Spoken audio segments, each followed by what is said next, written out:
Bem, bom dia a todas, bom dia a todos. Sejam muito bem-vindos à nossa sessão científica semanal aqui da Fiocruz Bahia.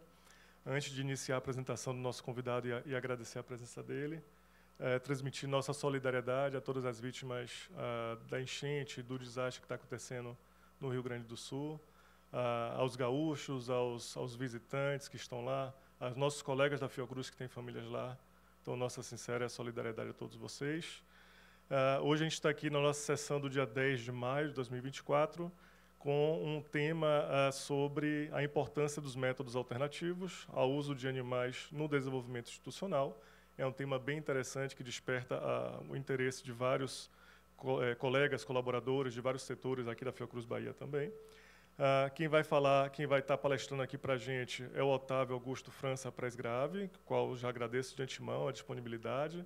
Ele está aqui presencialmente, ele é da Fiocruz do Rio de Janeiro, mas passando aqui pelo Nordeste, eles fizeram questão, ele e o Charles fez questão de vir aqui em Salvador, e a gente agradece bastante por vocês estarem aqui hoje e a gente poder organizar essa agenda aqui presencial com vocês.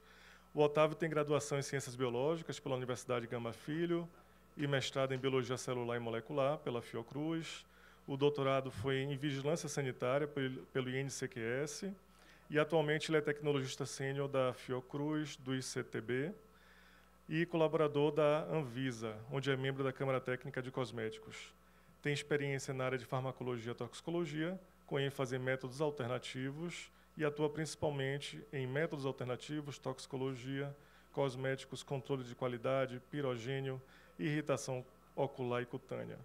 Ele foi chefe do departamento de farmacologia e toxicologia do INCQS e é revisor de revistas nacionais e internacionais, membro da Comissão de Ética no Uso de Animais da Fiocruz desde 99 e foi coordenador de 2006 a 2008 e voltou a coordenar de 2010 a 2022, vice-presidente da Sociedade Brasileira em Ciências de Animais de Laboratórios entre 2018 e 2022, e atualmente o que traz ele aqui, inclusive, também, ele é o coordenador do BRACVAN, que é o Centro Brasileiro para a Validação de Métodos Alternativos.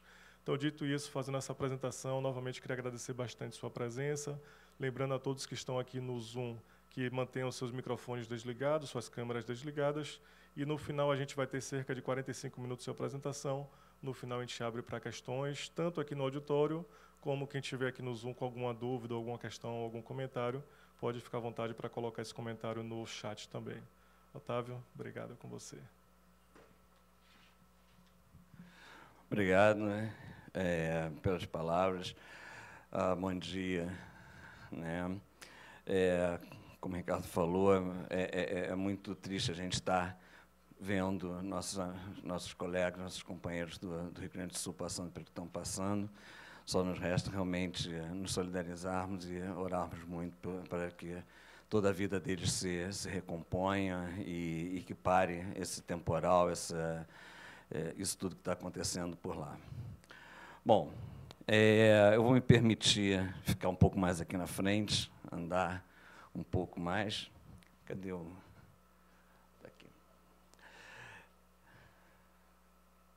Opa, já comecei.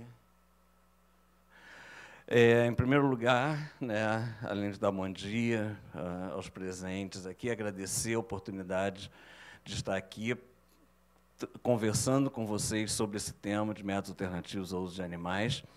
E isso faz parte também de uma ideia da gente de ir em todas as unidades da Fiocruz para apresentar o trabalho do Centro Brasileiro para a Validação de Métodos Alternativos e de estimular o desenvolvimento de novos métodos, não que a gente vá deixar de usar animal de uma forma total, até porque todos os estudos têm uma parte pré-clínica e uma parte clínica, e essa parte clínica, obrigatoriamente, de produtos veterinários, por exemplo, a gente vai ter que continuar a usar os animais. Mas na parte pré-clínica, aí sim é que a gente, ou a fase não clínica, então, aí é que a gente tem que realmente batalhar para deixar de usar os animais.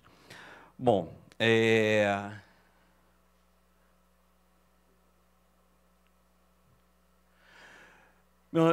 meu nome é Otávio, eu sou biólogo de formação, conforme já foi dito, eu tenho 43 anos de Fiocruz, e durante esse tempo todo, entrei na Fiocruz em 1981, e desde mais ou menos 1987, por aí, a nossa equipe vem trabalhando com a busca de métodos alternativos ao uso de animais.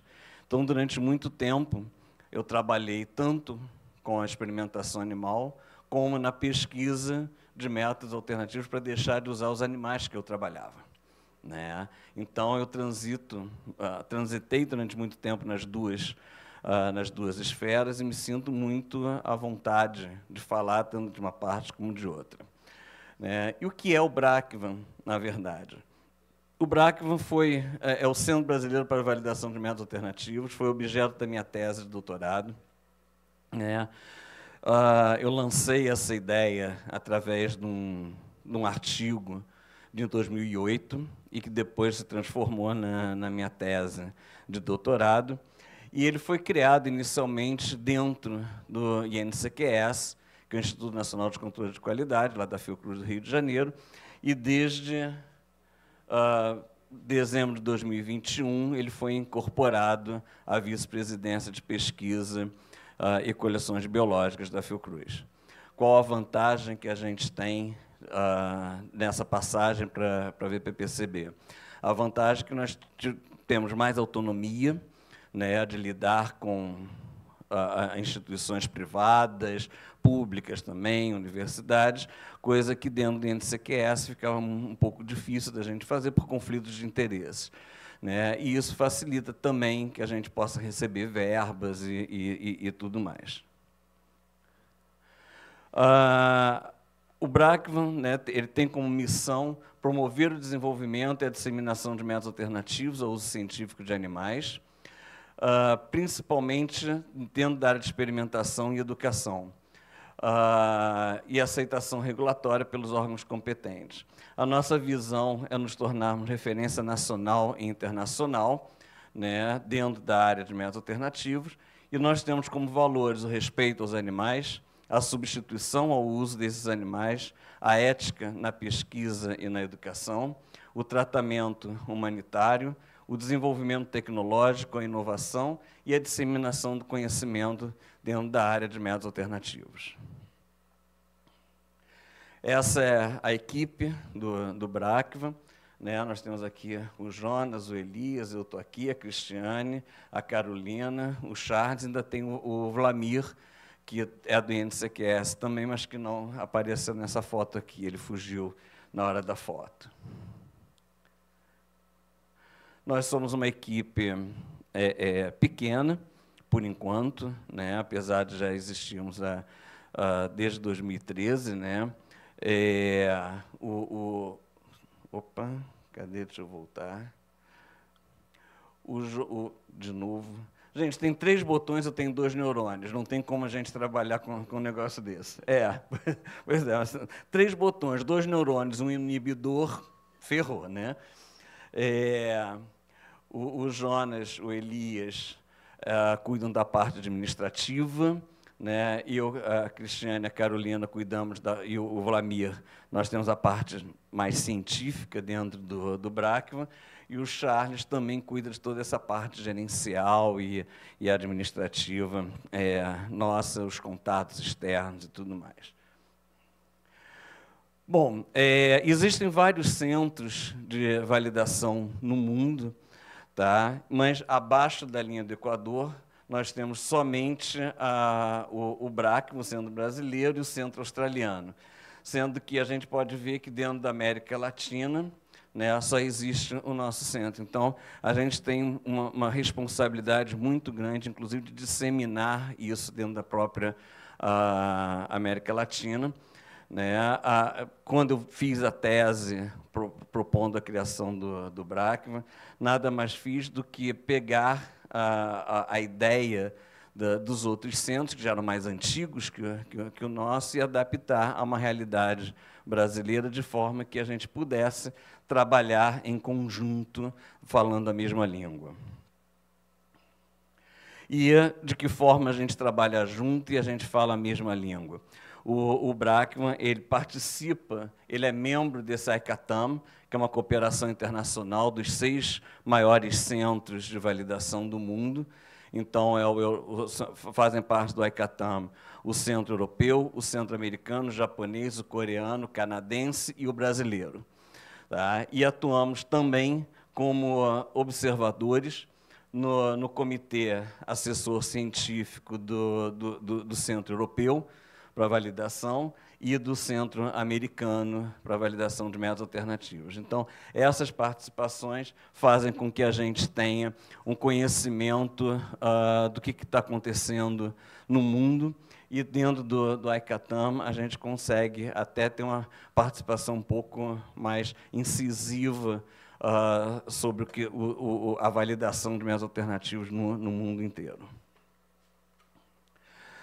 E o que são esses métodos alternativos, na verdade? Nós temos uma definição dada pelo Decreto 6.899, de 2009, que é o decreto que regulamenta a Lei 11.794, conhecida como Lei Aroca, né, a Lei 11.794 de 2008, que foi iniciada 13 anos antes pelo Sérgio Aroca, né, que foi presidente da Fiocruz, né, vocês sabem disso, foi deputado federal, e, nessa época, ele fez um projeto de lei que ficou tramitando, ficou parado no Congresso durante 13 anos, até que, em 2008, saiu a Lei 11.794.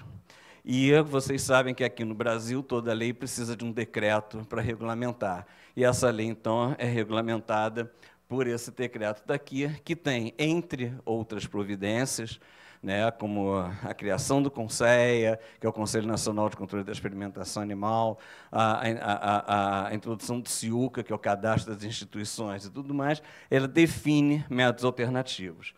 E métodos alternativos, então, são procedimentos validados e internacionalmente aceitos que garantam resultados semelhantes e com reprodutibilidade para atingir, sempre que possível, a mesma meta dos procedimentos que estão sendo substituídos. E essas metodologias, elas são metodologias que não utilizam animais, usam espécies de ordens inferiores, empreguem menor número de animais, utilizem sistemas orgânicos ex-vivos ou diminuam ou eliminem a dor e o desconforto desses animais. Ou seja, aqui dentro está o conceito dos 3 R's, né? Reduction, Replacement, Refinement, redução, substituição e refinamento. E aqui eu chamo a atenção para o termo procedimentos validados internacionalmente aceitos, porque, hoje em dia, o processo de validação tem um guia da OECD, que é o Guia 34, que é específico de como se valida um método. Então, é muito comum que talvez vocês ouçam algum laboratório ou alguma indústria dizer: eu validei o método. Não está errado, porque pode ter validado internamente. Mas a validação, para ter aceitação internacional, é preciso passar por determinadas regras, tá? E é um estudo interlaboratorial envolvendo, preferencialmente, vários países ou várias instituições, mas, de alguma forma, tem que ser um estudo interlaboratorial e que demora razoavelmente um bom tempo para isso, uma boa grana de investimento para isso. Mas o importante é que, para que a gente use um método alternativo com aceitação regulatória, é preciso que ele esteja validado e internacionalmente aceito. E vocês encontram essas listagens nas páginas dos centros de validação, na página da OCDE e na página do EPA, que é a Agência Ambiental dos Estados Unidos, Proteção Ambiental dos Estados Unidos.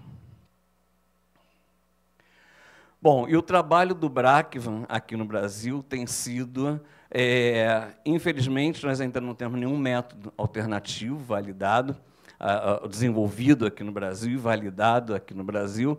Então, o que nós temos feito até o momento é recomendar ao CONSEA que, por lei, o Conselho Nacional de Controle da Experimentação Animal é quem oficializa um método alternativo no Brasil. Tá? Então, o que o Brackman tem feito é recomendar alguns métodos que sejam oficializados, reconhecidos no Brasil. E isso já gerou 4 resoluções normativas por parte do CONSEA, todas elas voltadas principalmente para aqueles métodos que são mais criticados, ou mais críticos dentro da toxicologia, principalmente, como irritação ocular, irritação cutânea, sensibilização, etc. E a grande novidade é que essa Resolução Normativa 56, até então, todas as resoluções voltavam com métodos alternativos com aplicação à saúde humana. E a novidade é que a RN 56 apresenta pela primeira vez 4 métodos alternativos com aplicação em sistemas bióticos, ou seja, com aplicação direta em ecotoxicologia, em controle ambiental. Tá? Então, isso mostrando que os métodos alternativos eles têm uma aplicação muito abrangente. A gente normalmente pensa em método alternativo, aquela coisa de registro de produto na Anvisa, a gente pensa sobre o aspecto regulatório, mas isso vem mostrar que a gente tem a abrangência na educação, na pesquisa básica, na saúde humana, na saúde animal e na saúde ambiental. Então, como legislação geral, né, que envolve essa questão de métodos alternativos, nós temos a Lei 9.605, de 98, cujo artigo 32 fala que incorre nas mesmas penas quem realizar experimento doloroso em animais havendo métodos alternativos. E, conforme eu já falei, a Lei 1.794, que é a Lei Aroca, e o decreto que regulamenta a lei, que eu já mostrei para vocês a definição de métodos alternativos. Além disso, nós temos, além das resoluções 18, 31, 44 e 56, que eu mostrei no slide, nós temos uma resolução 53, que faz restrições ao uso de animais no ensino. Tá? E o que é essa restrição, na verdade? É proibido utilizar animal na educação, desde que esse animal, na verdade, só se pode usar o animal desde que seja utilizado para ter uma habilidade específica do aluno. Se não for habilidade específica do aluno, não pode-se usar animal para fins nem experimentais, nem práticos e nem demonstrativos. Tá?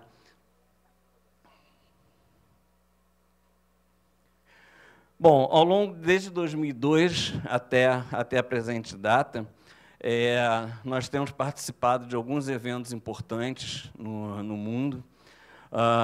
Um deles, ainda estou eu de novo aqui confundindo os botões. Um deles foi uma revisão que a Organização Mundial da Saúde pediu ao ONC3R, que é o Centro Nacional de 3Rs da Inglaterra. A OMS pediu que a ONC3R fizesse uma revisão de todos os protocolos da OMS, de forma a incluir ou substituir o uso de animais nos TLRs deles. Tá? E eu participei, e o Brackman teve uma participação de 2 integrantes, o Vlamir no grupo de biológicos e eu no grupo de pirogenicidade, e nós fizemos a revisão e saiu o relatório em 2023, e o que se espera é que até 2025 isso esteja sendo modificado e incorporado pela OMS. Tá? Desse trabalho daqui de revisão saíram alguns seminários regionais. Foi feito um seminário regional na Ásia, na Europa e nas Américas, onde a gente mostrou o resultado desse trabalho aqui. Foi criado também a Sociedade Internacional de Sistemas Microfluídicos, que talvez vocês conheçam como órgão nanachip ou Human Nanachip, já tenham ouvido falar esses nomes, mas o nome técnico é Sistemas Microfisiológicos, e eu participei da criação dessa sociedade e sou membro dessa sociedade, né, do corpo diretor dessa sociedade, e que representa um avanço muito grande também em termos de estabelecimento desses sistemas microfisiológicos. Além de algumas palestras no congresso na China, uma participação no Congresso Mundial de Sistemas Microfisiológicos, fizemos um workshop junto com a HSI, a Humane Society International, que é uma ONG internacional, né, americana de origem, mas que está em alguns outros países, onde a gente falou sobre o teste de ativação de monócitos e o fator C recombinante, que a gente, talvez vocês conheçam como LAU in vitro, né, talvez já tenham ouvido falar como LAU in vitro. Participamos tanto da organização como com apresentações no 4º Congresso Latino-Americano de Métodos Alternativos, no México, e temos um curso de métodos alternativos aplicados em cosméticos em Lima, no Peru.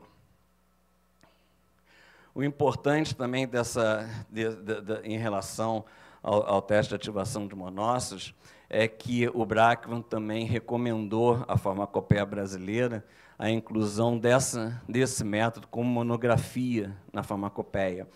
A farmacopeia aceitou, criou um grupo de trabalho para escrever essa monografia, na verdade, adaptar essa monografia, que já está na farmacopeia europeia, e a Cristiane, que é do Brackman, faz parte desse grupo de trabalho, né, da farmacopeia, e até o final do ano deve sair já a monografia dentro da nova edição da farmacopeia. Nós, lá na Fiocruz, nós temos o mestrado profissional em Ciências de Animais Laboratório, onde nós damos uma disciplina de métodos alternativos, e eu e a Cristiane, nós coordenamos o curso de especialização em métodos alternativos, ambos dentro do ICTB.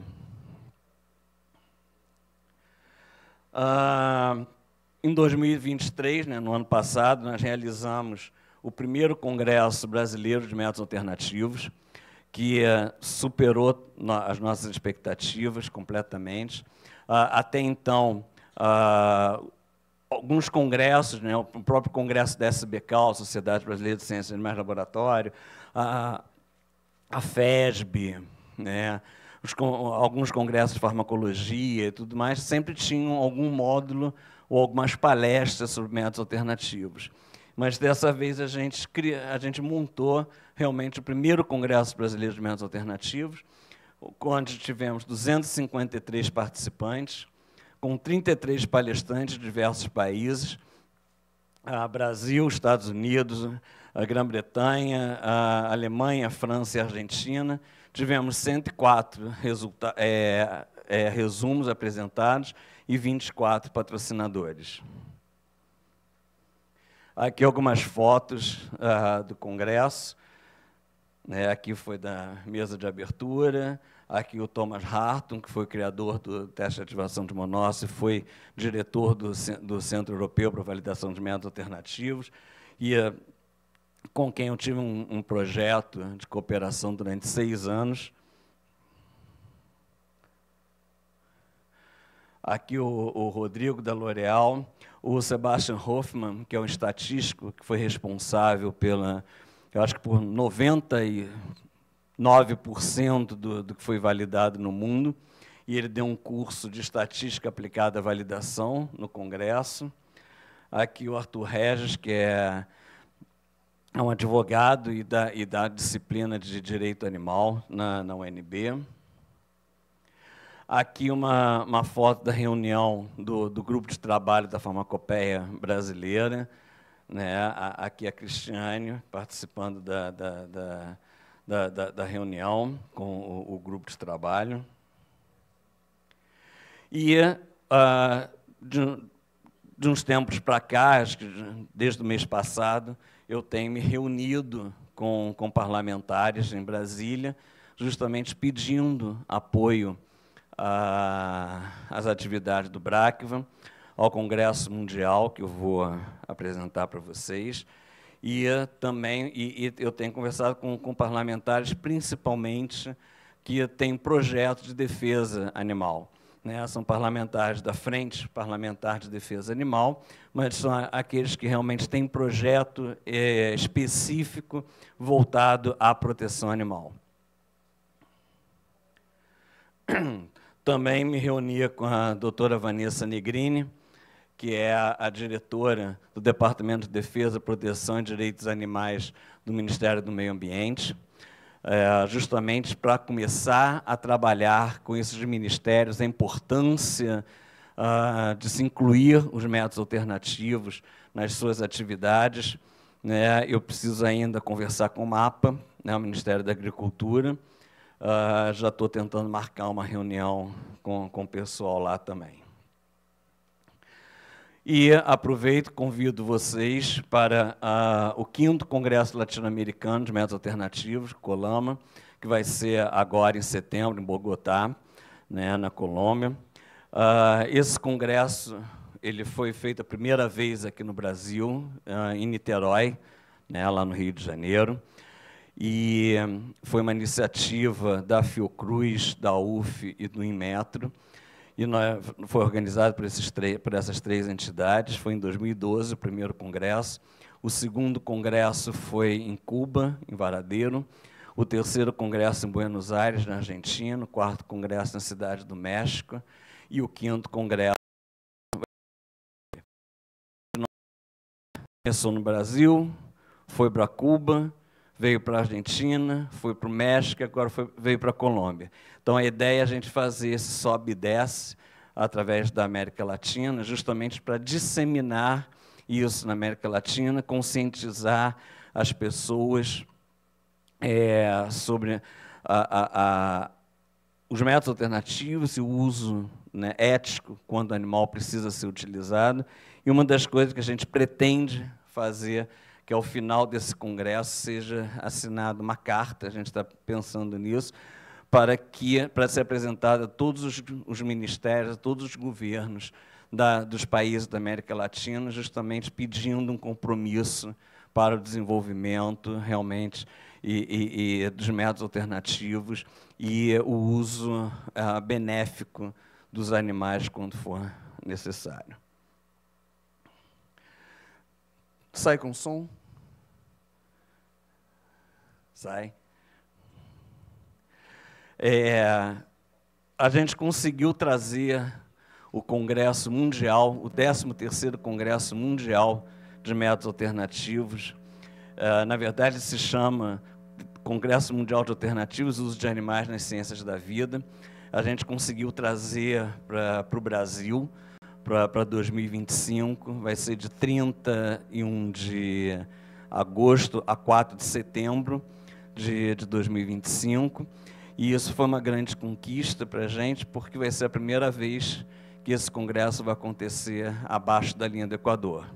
E esse é o vídeo que a gente apresentou no congresso, no 12º Congresso, no Canadá, que é o vídeo mostrando o porquê do Brasil, né, e fazendo a chamada para esse congresso no Brasil.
Vocês notem que o tema, né, essa é a logo do Congresso, vocês notem que o tema é justamente os 3 R's integrando os 3 mundos, saúde humana, animal e ambiental, justamente dentro do conceito de saúde única da OMS. e justamente para chamar a atenção alternativos em outras áreas. Hoje em dia, muito do que se faz para... A gente tem uma crítica muito grande, ou melhor, é feita uma crítica muito grande por se utilizar animal para produtos que são utilizados em humano, por diversas diferenças interespécies e tudo mais.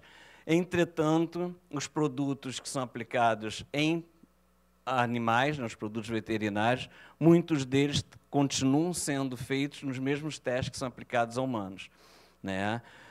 Então, da mesma forma que um rato tem sua diferença interespecífica em relação ao homem, o rato também tem sua diferença interespecífica em relação ao cachorro, ao boi, ao cavalo, etc. Então, são áreas que a gente precisa também investir, e é essa ideia que a gente está chamando a atenção, procurando chamar a atenção nesse congresso, né, onde a gente vai trazer especialistas, tanto nas áreas de saúde humana, como animal, como ambiental, para a gente poder disseminar essa ideia e apresentar o que está sendo feito no mundo dentro dessas áreas. Bom, o que traz a gente a conversar com as unidades, né, por que dessa conversa, que é um pouco para mostrar não só o trabalho do BRACA, mas para falar um pouco dos métodos alternativos, né? É difícil a gente se deter especificamente em cada uma das coisas, porque a gente precisaria passar um dia para falar sobre tudo. Mas a ideia dessas propostas é justamente, primeiro, identificar o potencial de cada unidade no desenvolvimento de métodos alternativos ao uso de animais. O que cada unidade tem de expertise que pode ser aplicado nisso? Qual é a atividade de cada unidade onde a gente pode realmente desenvolver um método alternativo ao uso de animais? E daí, quem sabe, né, surgir um primeiro método desenvolvido no Brasil e que vai ser validado no Brasil. E isso colocaria a Fiocruz mais à frente, em termos de ciência, do que ela já é. Validar os métodos alternativos desenvolvidos nessa unidade, né, conforme eu já falei, que vai ser seria a primeira vez que a gente teria um método desenvolvido e validado realmente aqui no Brasil.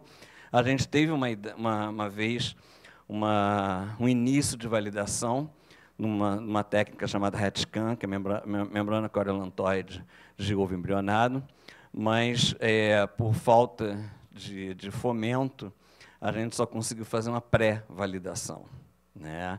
Porque o processo de validação tem uma pré-validação, onde a gente usa poucas substâncias, com poucos laboratórios, e depois a gente passa para a parte de validação, onde a gente aumenta o número de laboratórios, se for possível, e aumenta obrigatoriamente o número de substâncias. Mas a gente só conseguiu fazer a parte de pré-validação e a gente parou nisso.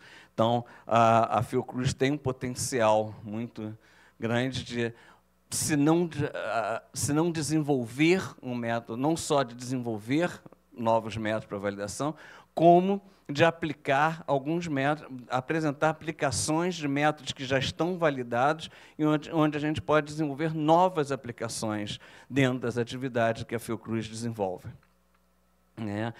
E a gente pretende também criar um curso de mestrado e doutorado em métodos alternativos, já que a gente já tem o de especialização, com a terceira turma se formando agora, né? Era até para ter mais turmas, mas a pandemia deu uma atrapalhada um pouco no curso da gente, né? No curso do curso, a pandemia atrapalhou, interrompeu um pouco, mas a gente já tem material suficiente e expertise suficiente para criar esse curso de mestrado e doutorado.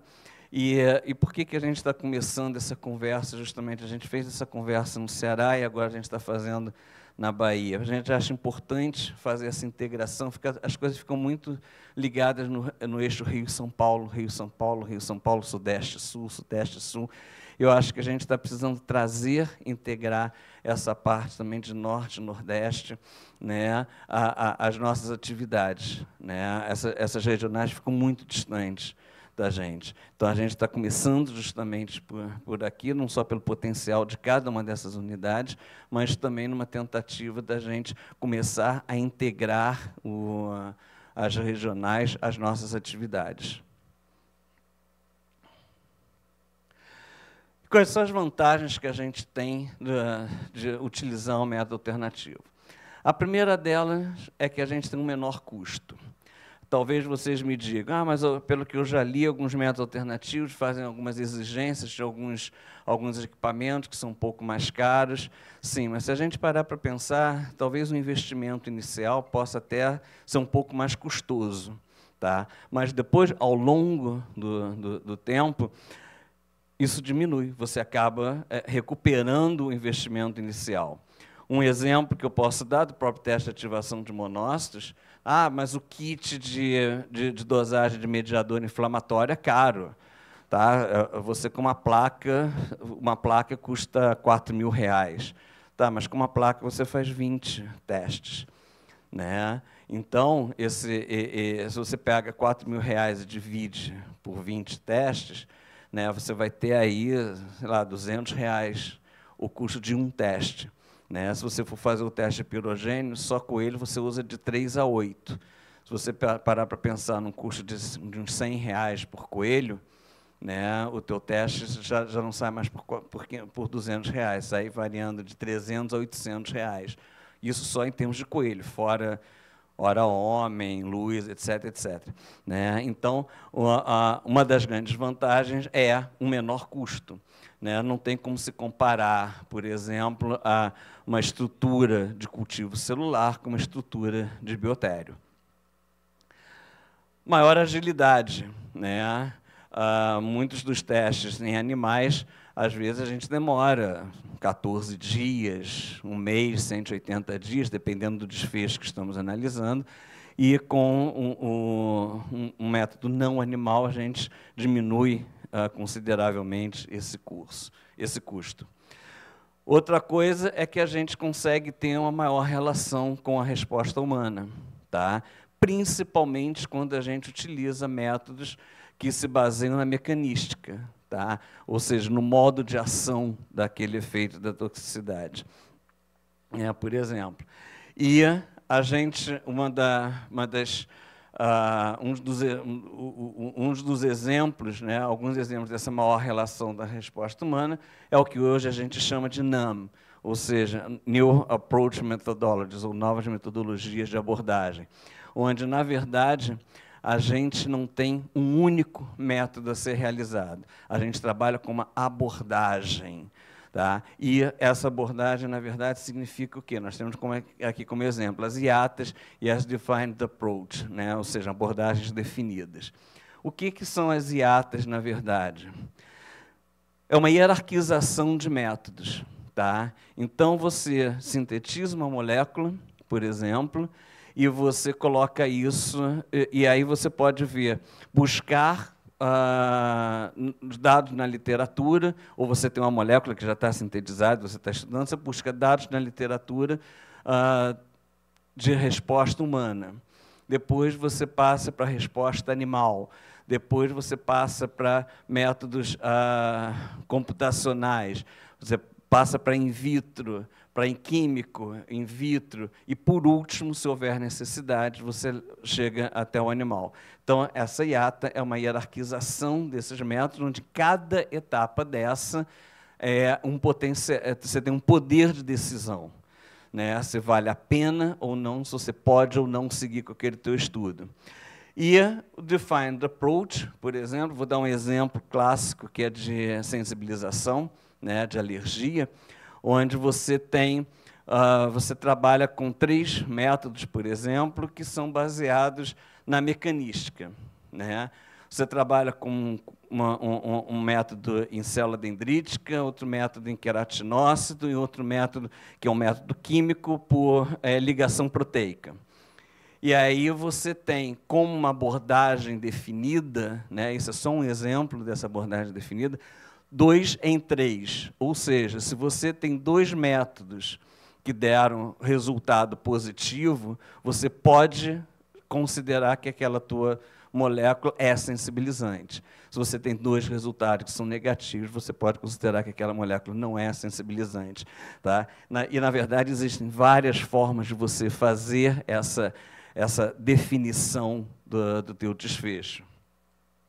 E, por exemplo, essa Defined Approach da sensibilização é baseada no que a gente chama de AOP, ou seja, a Adverse Outcome Pathway, é o caminho da resposta adversa, tá? Que é justamente você tem um evento-chave, você tem um evento desencadeador, que depois tem outros eventos que vão levar a uma resposta do desfecho. E, normalmente, esse desfecho, essa resposta, né, essa mecânica é baseada na resposta humana. Então, com isso, você consegue realmente ter uma maior relação do teu método com a resposta humana, eliminando aquela questão do uso do animal, etc. E, mais uma vez, gostaria de agradecer a receptividade, a oportunidade de estar conversando, né, não só presencialmente, como com os colegas que se encontram através do Zoom. Agradecer mais uma vez essa oportunidade, a presença de vocês. A quem estiver assistindo no Zoom também agradecer a estarem olhando, né, acompanhando essa nossa conversa. E agora acho que a gente pode passar para as perguntas, caso vocês precisem. Muito obrigado.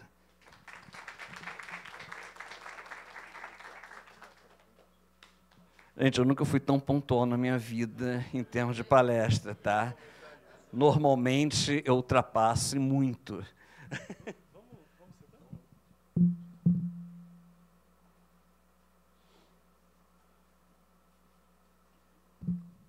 Otávio, muito obrigado pela sua palestra. Eu ia comentar justamente sobre sua pontualidade. A gente terminou exatamente com os 40, quer dizer, um pouco menos de 45, talvez, considerando que eu ainda falei aqui no início, né? Continuar. Vocês estão ouvindo? Então, ok. Então, antes de iniciar a abertura de inscrição para as perguntas, queria registrar. Eu acho que esse microfone é melhor, viu, Rodrigo? Ou eu não estou conseguindo achar aqui. Registrar, viu, Otávio, que a gente está com uma plateia aqui bem diversa.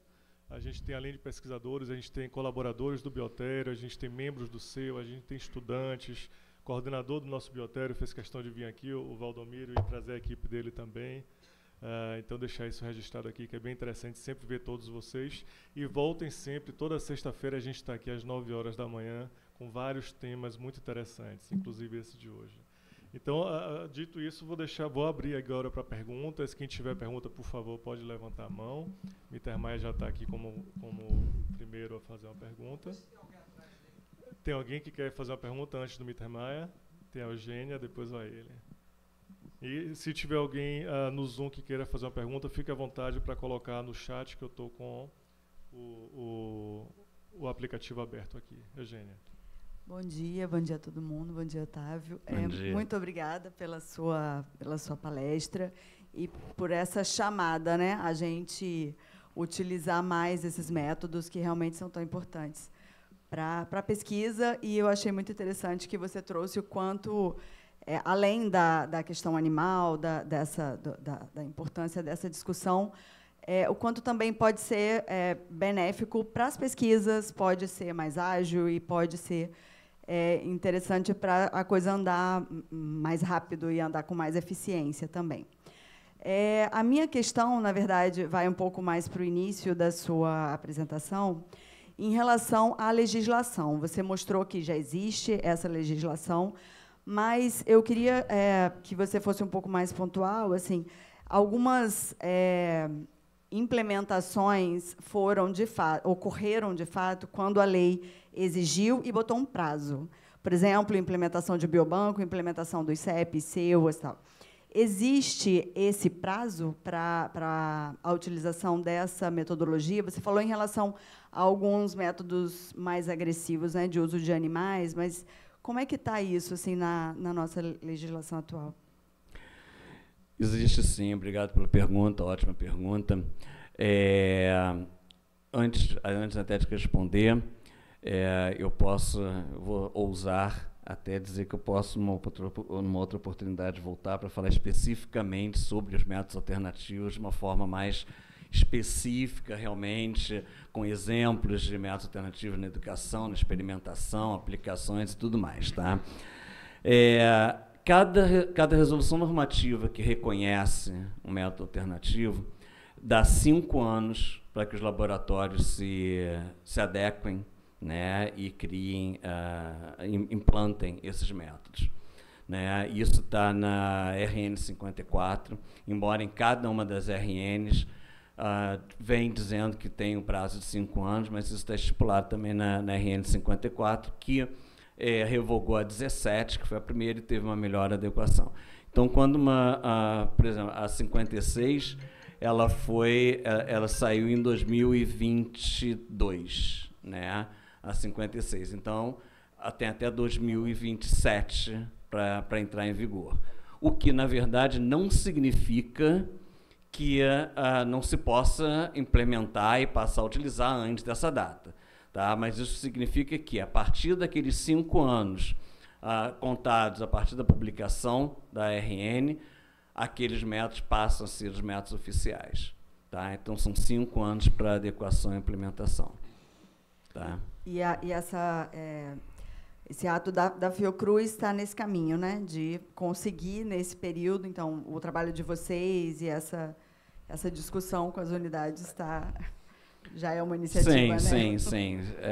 E não só uma iniciativa para isso, mas também uma iniciativa para que novos métodos sejam desenvolvidos, né, e que a gente possa realmente adequar até a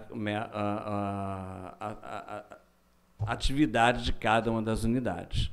Né? Ok? Certo, obrigada. Nada. Enquanto o Rodrigo traz o microfone para a Mita.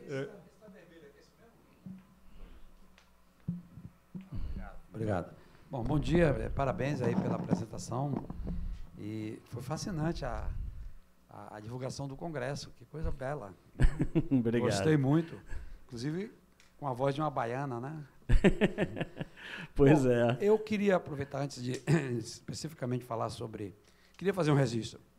Eu estou aqui sentado lá de Charles e queria só registrar que o Charles foi super importante aqui para este centro, quando nós tínhamos um programa chamado PDTIS e o PDSP, que ele era o coordenador administrativo lá no Rio de Janeiro, e o Charles sempre presente, o Charles sempre atendendo às demandas aqui da nossa unidade com a maior presteza.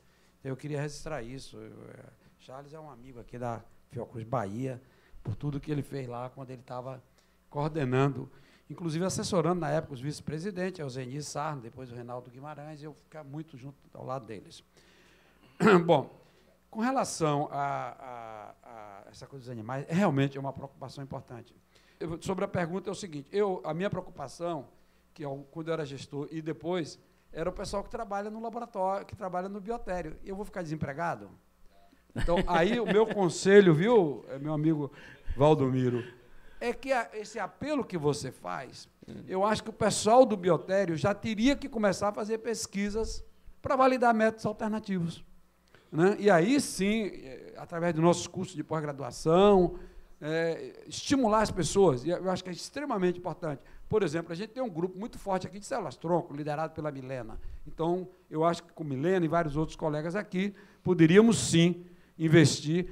Pessoas que estão trabalhando, a Clarissa Gugel, no nosso laboratório, tem trabalhado com o Bruno Solano, vários colegas aqui, podia citar, tem trabalhado com desenvolvimento de órgãos, né, estruturas cerebroides, e que são métodos alternativos que já estão sendo validados. Então, eu acho que esse é o caminho, sim. Parabéns aí pela apresentação e desejo que vocês tenham um congresso com muito sucesso no próximo ano.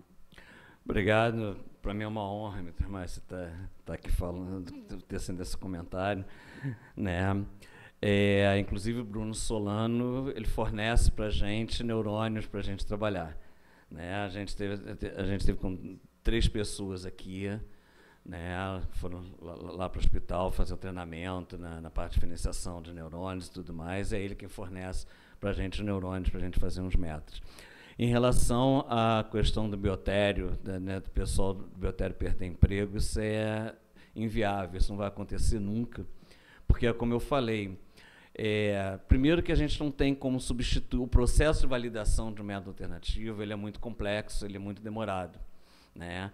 E hoje, embora no mundo a gente tenha em torno dos 80, 90 métodos não animais, existem aqueles casos em que a gente precisa realmente utilizar o animal, como o próprio Mitter falou, né, a questão da leishmaniose, que atinge o homem, mas o animal também é atingido com isso, ele é vetor, ele é hospedeiro também disso, né?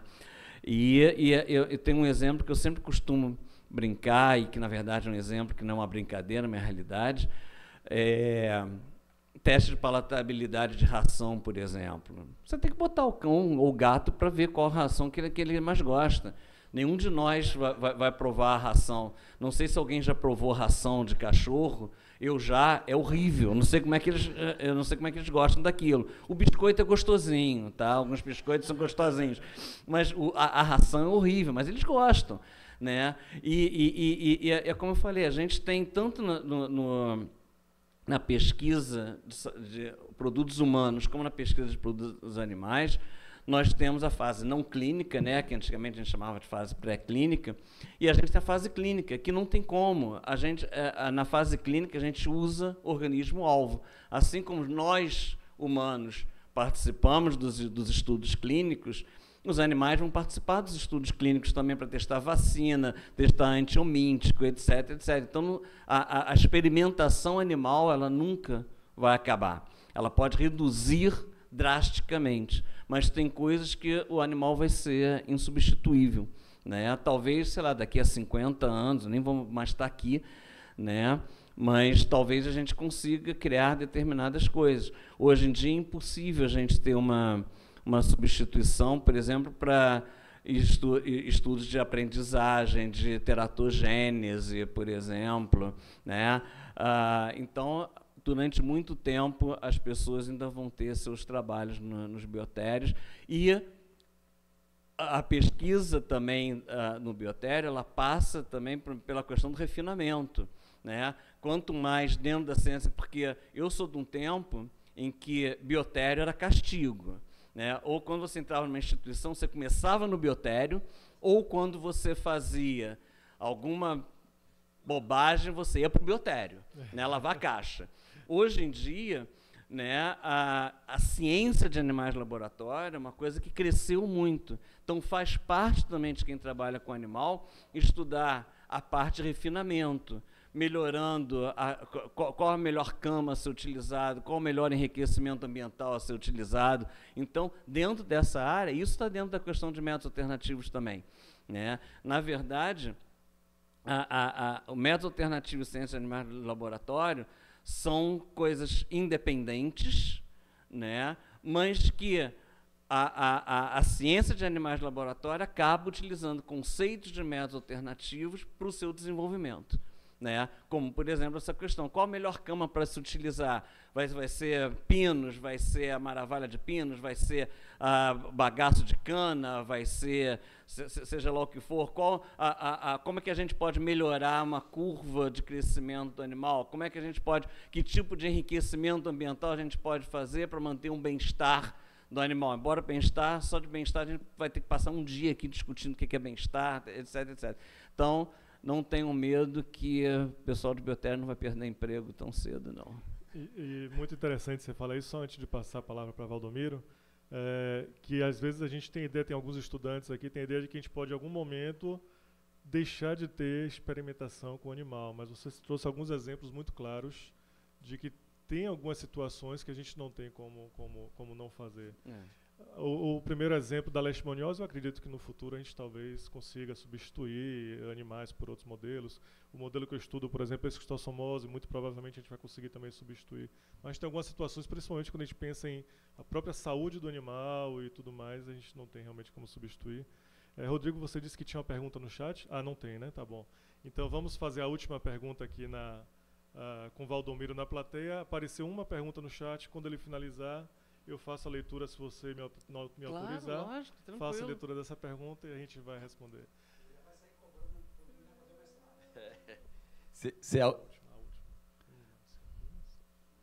Se eu sou o último, então... eu não sou o último, Não, porque eu vai poderia aparecer falar já até Karine, meio-dia, já vai então, ser né? você, depois Karine, a gente vai finalizar. Doutor Otávio, assim, eu acompanho o seu trabalho há 20 anos, né?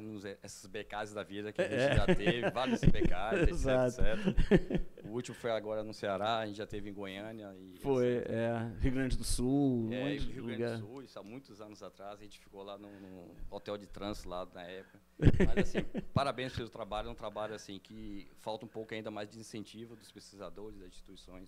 Realmente isso falta muito.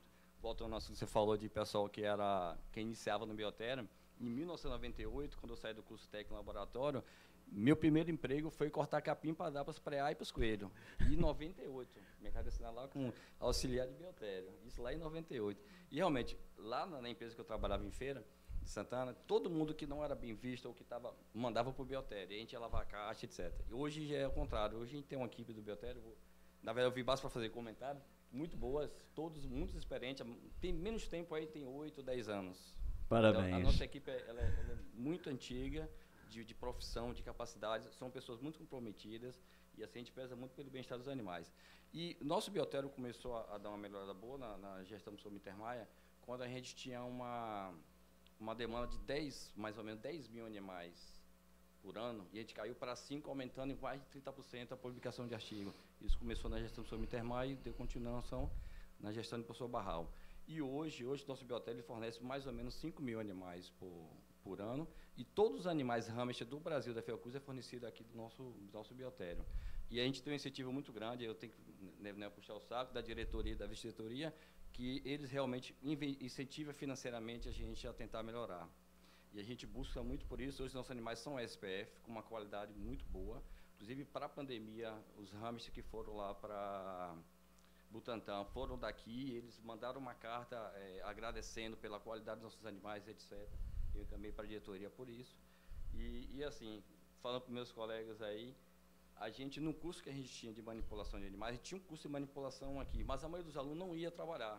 Então, a gente suspendeu a parte de manipulação, a gente mudou até o nome, é acesso às normas no biotério do IgM. E nesse curso a gente não dá aula, a gente não explica mais manipulação. Mas os alunos que forem realmente trabalhar com animais, vou citar a Paula, cadê Paula? Está aqui. Paulinha. Pronto, Paulinha. Ela fez o curso e ela realmente ia trabalhar com animais. O que é que a gente faz com você, Paulinha? A gente leva ela e aí faz o treinamento específico para a técnica que ela vai utilizar. Em vez de pegar um monte de animais, colocar para um monte de aluno, fazer técnicas que não vai nem utilizar. Então, a gente dá o curso de como funciona o biotério, SEIA, explica como é que funciona a SEIA, nosso colaborador Cláudio aqui, ele dá a apresentação dele, e depois, quem for realmente utilizar os animais, a gente dá o treinamento específico para a técnica, porque são várias técnicas. Tem como a gente colocar várias técnicas numa sala com um monte de aluno que nem vai trabalhar. E tem um projeto nosso, que aí depois eu vou discutir com a diretoria, é fazer igual Biomanguinhos. O biotério fazer os experimentos sendo acompanhado pelos estudantes. Nem todo estudante, quando formar, vai vir ser um bioterista. Que poderia ele acompanhar nossos experimentos e a gente do biotério fazer o experimento. Porque a gente dificilmente a gente vai terrar, vai fazer uma equipe treinada. E a gente vê muito erro dos estudantes ainda, em mestrado, doutorado. Então, se tiver uma equipe do biotério pronta, preparada para fazer os animais, você vai diminuir o número dos animais, vai diminuir repetir experimentos sem necessidade, claro, e com acompanhamento do aluno, para que ele possa saber o que está acontecendo. Eu não vou nem fazer pergunta, foi mais para falar bem da minha equipe, que eu amo muito a minha equipe. Valeu a pena. Não, mas eu acho perfeita essa tua colocação, porque eu acho que isso é uma coisa muito importante mesmo. Até porque a própria legislação, por exemplo, ela fala que atividades de ensino devem ser filmadas, passadas em vídeo e tal. E esse durante o tempo que eu estava na CEU Fiocruz, né, que eu fui da CEU Fiocruz desde que começou, em 99, parei 3 anos para o doutorado e depois voltei e fiquei coordenando durante 10 anos. E a gente teve questões em que a gente licenciou, nossa licença por 4 anos lá, né, no máximo 4 anos. Teve atividades de ensino que nós licenciamos só por 1 ano, sob a condição de que aquela pesquisa, que aquela atividade fosse filmada, considerando que, numa disciplina de mestrado, nem todo mundo iria utilizar aquela técnica. Então, muita gente faz mestrado para pegar, faz uma disciplina para pegar crédito. Né? Eu fiz isso, eu fiz muita disciplina que não utilizei nunca mais, mas foi para pegar crédito.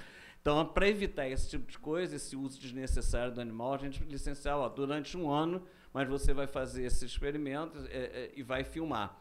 Né? Que isso, inclusive, eu peço licença para estender um pouquinho mais, porque já que tem pessoas da CEUA, dizer que o papel da CEUA é muito importante no respeito que nós, pesquisadores, temos que ter com os animais. Então, é muito importante, claro que não dá para substituir o animal em todas as áreas, mas a gente tem que ter como prioridade usar os métodos alternativos em primeiro lugar.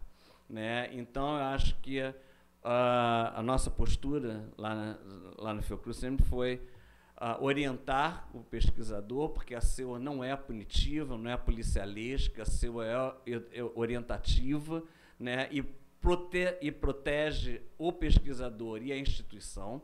Né? Então, é muito importante que as CEUAs peçam para os seus pesquisadores justificar por que usa aquela espécie, por que usa aquele sexo, pedir que utilizem, que busquem isso no rat fenômeno, mouse fenômeno, por exemplo, para justificar esse tipo de coisa, e não tenham medo, se o pesquisador não justificar o uso do animal, não deem a licença, independente de quem seja esse pesquisador.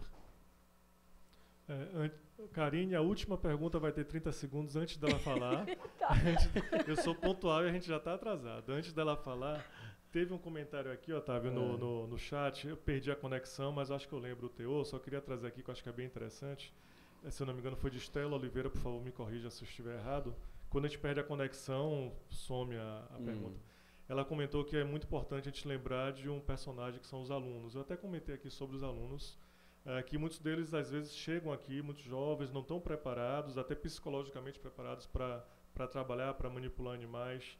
Então, que esse tema realmente é interessante para essa plateia também, e que a gente deve pensar e começar a refletir e discutir também essa questão do apoio psicológico a profissionais e estudantes que trabalham com esse tema. Eu acho importante isso, até porque, quer dizer, eu sou biólogo, né, mas eu lido com diversos veterinários, muitos de vocês que são veterinários, vocês sabem que durante muito tempo, eu não sei como é que está aqui na Bahia, mas durante muito tempo não se tinha disciplina de métodos alternativos ou de animais de laboratório na faculdade de farmácia, ou de veterinário. No entanto, o veterinário tem que ser o RT de um biotério, né? Onde ele, talvez muitos, desculpe a brincadeira, mas talvez muitos ainda achem que camundongo é filho do rato, né? É filhote do rato.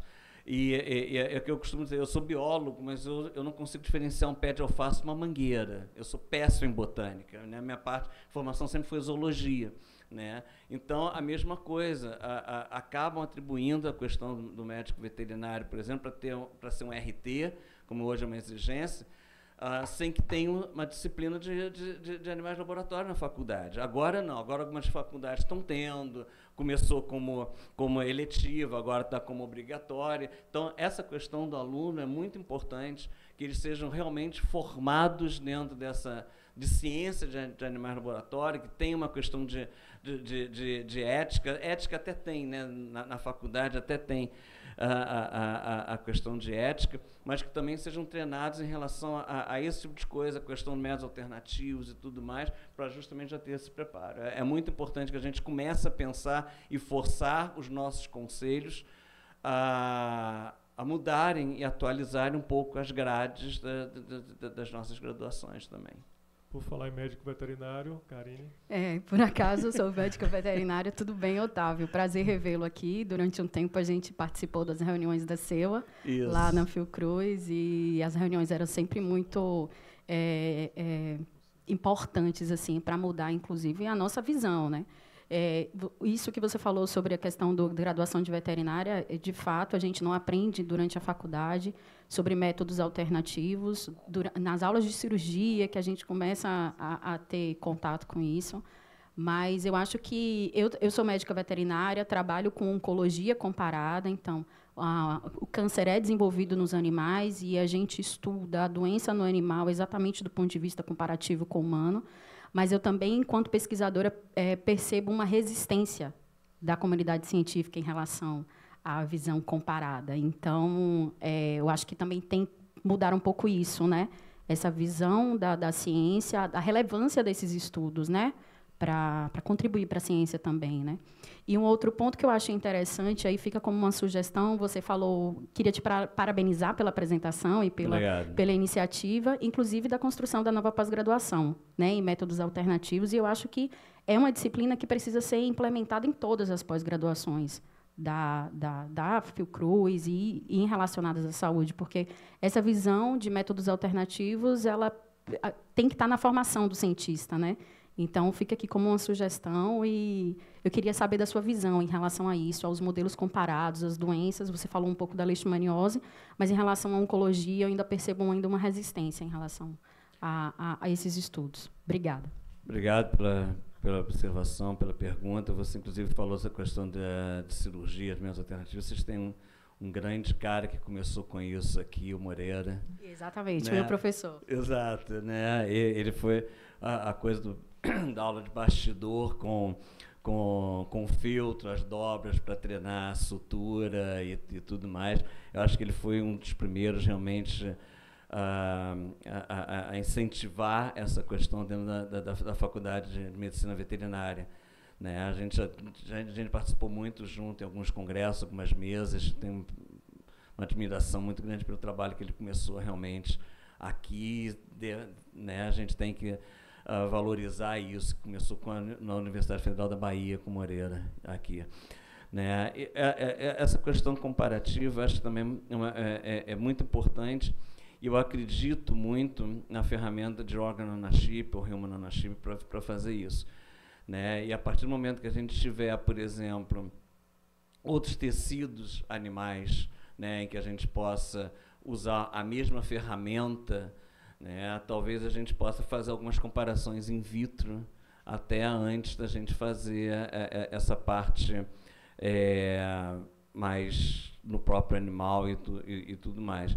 Toda essa questão comparativa eu acho ainda muito incipiente, até mesmo dentro da biologia, por exemplo. Não é toda faculdade que tem anatomia comparativa, não é toda faculdade, não é toda graduação que tem a biologia e fisiologia comparativa.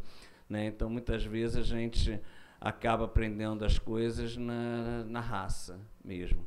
Né? Mas eu acho que é uma coisa que tem, principalmente em termos de oncologia, eu acho perfeitamente possível que a gente use cultivos celulares e nessa ferramenta de organ on a chip também, para fazer esse tipo de comparação, inclusive em termos de medicina individual e tudo mais.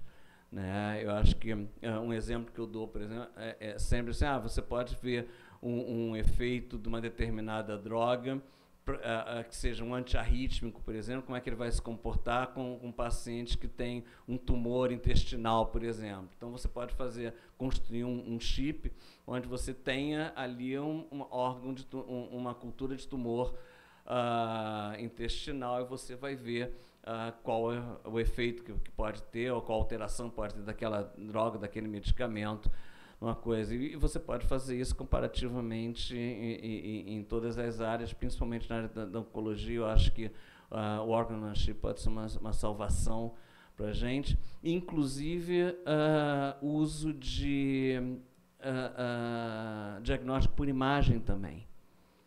Tá? Eu acho que experimentalmente a gente pode usar cintilografia, por exemplo, e ver evolução ou involução de um tumor, alguma coisa assim, através de cintilografia, que é um método não invasivo, por exemplo.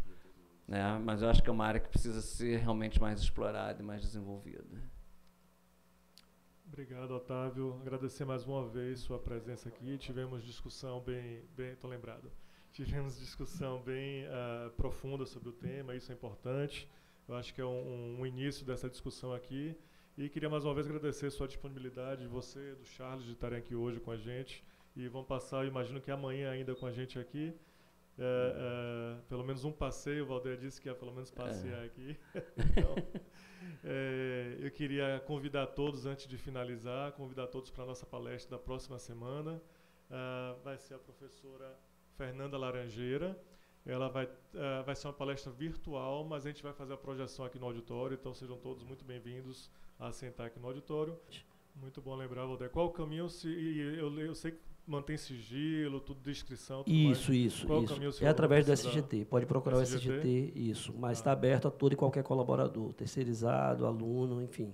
Ótimo. Serviço de gestão do Serviço trabalho. de gestão do trabalho. Isso. Maria Júlia, o Maria Ariadne, Geote, enfim. Tá ótimo.